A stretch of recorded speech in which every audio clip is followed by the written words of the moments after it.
Pada penugasan UAS mata kuliah desain pengalaman pengguna, kami mengambil tema pelayanan publik dengan judul Prakarsa Hijau dan beranggotakan Muhammad Asandi Putra, yang kedua adalah Muhammad Hafiz, yang ketiga adalah Muhammad Khalid Tepuansari, yang keempat adalah Richard Alexander. Lalu selanjutnya, apa latar belakang dari kami mengambil tema ini? Dalam menghadapi eskalasi isu global terkait perubahan iklim, emisi karbon dan juga degradasi lingkungan, aksi kolektif dari seluruh masyarakat diperlukan dengan mendesak. Namun, banyak individu yang belum memiliki pengetahuan atau akses yang cukup terhadap sumber daya yang diperlukan untuk melakukan perubahan dalam gaya hidup mereka. Tujuan utama munculnya Prakarsa Hijau adalah untuk memberikan solusi yang efektif dengan menyediakan platform yang sederhana, namun berdaya guna, memungkinkan individu memperoleh pengetahuan dan keterampilan praktis untuk mengadopsi gaya hidup ramah lingkungan dan mengurangi emisi karbon. Selanjutnya, kenapa kami memilih Prakarsa Hijau? Emisi karbon, polusi udara, dan limbah plastik adalah beberapa tantangan lingkungan yang kita hadapi. Mengadopsi praktik berkelanjutan sangat penting untuk mengurangi dampak ini. Lingkungan kita menghadapi tantangan signifikan termasuk emisi karbon yang mempercepat perubahan iklim, polusi udara yang membahayakan kesehatan manusia, dan limbah plastik yang mencemari lautan. Menerapkan praktik hidup berkelanjutan sangat penting untuk mengatasi masalah lingkungan yang mendesak ini dan membuka jalan menuju masa depan yang lebih hijau. Tiga pilar untuk hidup berkelanjutan adalah yang pertama ada keberlanjutan lingkungan, berfokus pada perlindungan sumber daya alam. Yang kedua ada keberlanjutan sosial, bertujuan untuk memastikan kesetaraan dan kesejahteraan bagi semua makhluk hidupnya. Yang ketiga ada keberlanjutan ekonomi, berusaha untuk mempromosikan kemakmuran tanpa mengorbankan sumber daya generasi yang akan mendatang. Yaitu ini adalah perbandingan website kami dengan website yang lainnya.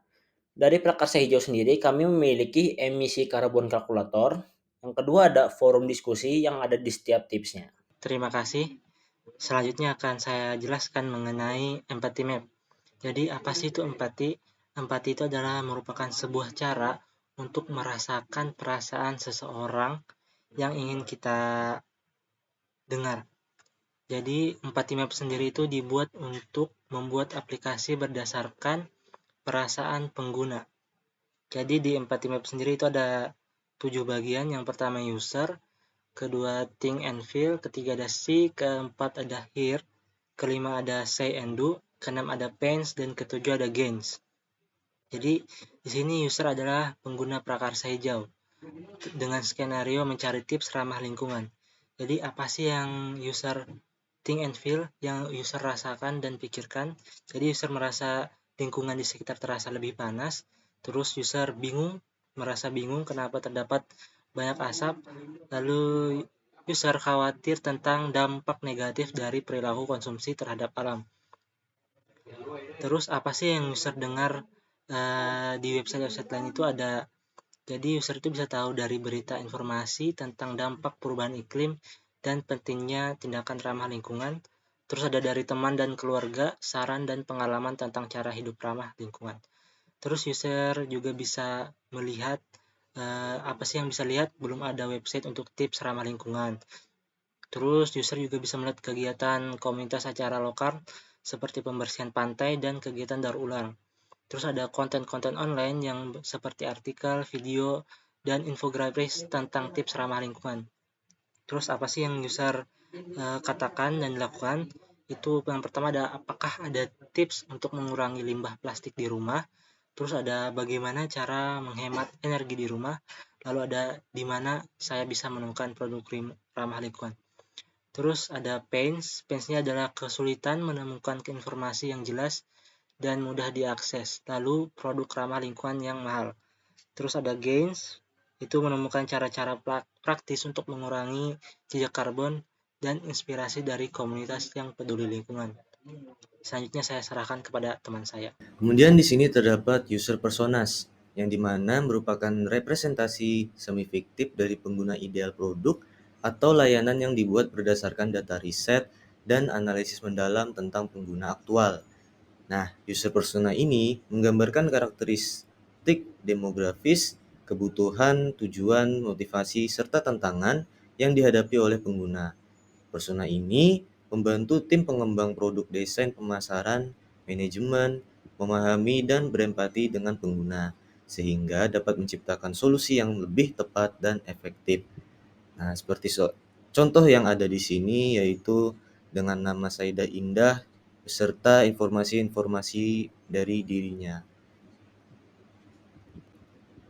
Lalu di sini terdapat user journey map yang dimana merupakan representasi visual dari bagaimana user atau customer melewati tahapan yang berhubungan dengan produk kita, yaitu tadi yang Saidah.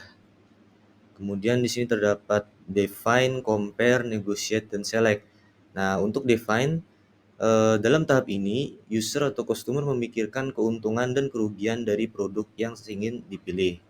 Misalnya, saya penasaran apakah ada website green economy yang memiliki banyak fitur. Kemudian selanjutnya yaitu tahap compare, yang dimana user atau customer mengcompare atau membandingkan produk yang dipilih dengan berbagai macam cara. Misalnya menonton iklan di TV, melakukan riset, dan lain sebagainya. Namun di sini contohnya itu yaitu apakah mungkin website ini memiliki apa yang saya inginkan. Kemudian tahap selanjutnya yaitu negotiate, yang dimana user itu bernegosiasi atau menawarkan produk yang dipilih untuk mendapatkan sesuai keinginannya, kebutuhannya, juga yang terbaik. Seperti contoh, sepertinya saya harus berpindah ke halaman website lain yang lebih terupdate dan kekinian. Jika tidak, saya akan ketinggalan zaman misalnya. Kemudian yang terakhir yaitu tahap select, yang dimana user atau customer memilih produk yang menjanjikan dari berbagai perhitungan atau konsep yang dihasilkan. Misalnya, saya tidak menyesal telah memilih website ini. Pada bagian hasil, Prakarsa Hijau merupakan platform yang kami kembangkan dengan fitur utamanya yaitu Contribute yang memfasilitasi berbagi pengetahuan dan tips putar gaya hidup ramah lingkungan dengan prinsip green economy. Selain fitur utama, juga terdapat fitur tambahan yang memungkinkan pengguna menghitung jejak karbon mereka dan fitur news atau berita yang menampilkan berita terkait lingkungan hidup. Dengan total terdapat kurang lebih 4 fitur yang dapat digunakan oleh user secara real time. Lalu selanjutnya adalah tampilan dari rangkaian desain yang kami buat. Tampilan ini adalah tampilan autentikasi yaitu login page dan register page. Di sini kami menggunakan provider GitHub dan juga Google serta menggunakan email dan juga password dengan rencana menggunakan Firebase sebagai database untuk autentikasinya. Lalu selanjutnya adalah tampilan homepage. Di sini merupakan tampilan homepage yang menampung seperti trending tips, news, footer, dan juga button untuk ke fitur-fitur lainnya serta terdapat navigasi bar di atas. Lalu selanjutnya adalah fitur yang pertama yaitu tips. Fitur ini merupakan untuk menampilkan tips yang dibuat oleh user. Di sini terdapat tampilannya yaitu berupa foto, title-nya, tag, deskripsi dan juga jumlah likes dan dislikes-nya. Lalu ketika kita tekan, maka akan masuk ke dalam fitur yang kedua yaitu fitur komentar. Pada setiap tips terdapat fitur komentar ataupun untuk digunakan sebagai forum diskusi membahas sebuah tips yang user berikan tersebut. Setiap komentar juga dapat di-upvote maupun di-downvote. Lalu, selanjutnya pada fitur ketiga, yaitu news. Di sini merupakan fitur yang rencananya akan digunakan dengan menggunakan API berita dengan API publik. Jadi, akan ditampilkan seperti list berikut. Lalu, ketika ditekan, akan masuk ke dalam tampilan detailnya. Setelahnya adalah form input tips. Tampilan ini merupakan tampilan yang berguna untuk user memasukkan tips mereka agar dapat diunggah ke halaman tips page.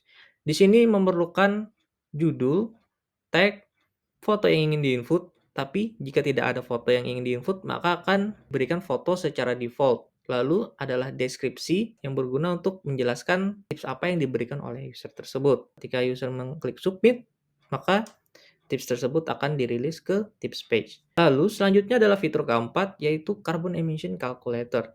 Di sini user dapat menggunakannya untuk mengecek emisi karbon yang mereka hasilkan per harinya dengan tolak ukur penggunaan listrik dan juga jarak dari kendaraan yang digunakan dengan satuan kWh dan juga kilometer. Di sini terdapat indikator juga untuk mengetahui apakah emisi karbon yang dihasilkan itu baik atau cukup atau sangat berbahaya. Lalu terdapat emission history yang berguna untuk melacak dari tiap-tiap hasil emisi karbon yang user hasilkan yang telah dihitung, apakah meningkat, menurun, ataupun tetap sama saja. Terdapat juga button clear history untuk membersihkan history dari hitungan yang telah dibuat oleh user. Selanjutnya ada tampilan not found page yang berguna untuk mengembalikan user ke roots yang benar pada website atau tampilan nantinya ketika user memasukkan URL yang salah ataupun yang tidak dikenal pada kolom search. Lalu pada tampilan selanjutnya ada profile dan juga about us. Pada tampilan profile terdapat avatar, nama, jobs ataupun title seseorang tersebut, ada badge, lalu total kontribusi, email, dan juga sedikit deskripsi dari user tersebut. Jika user telah memiliki 20 tips atau berkontribusi lebih dari 20, maka akan mendapatkan badge yaitu top kontributor sebagai tolak ukur awal dari rancangannya. Lalu selanjutnya ada tampilan About Us yang berguna untuk sebagai pengenalan dari apa itu prakarsa hijau, mulai dari pengertiannya, mengapa ada prakarsa hijau, dan juga misi dari prakarsa hijau. Setelahnya, terima kasih atas perhatiannya. Assalamualaikum warahmatullahi wabarakatuh.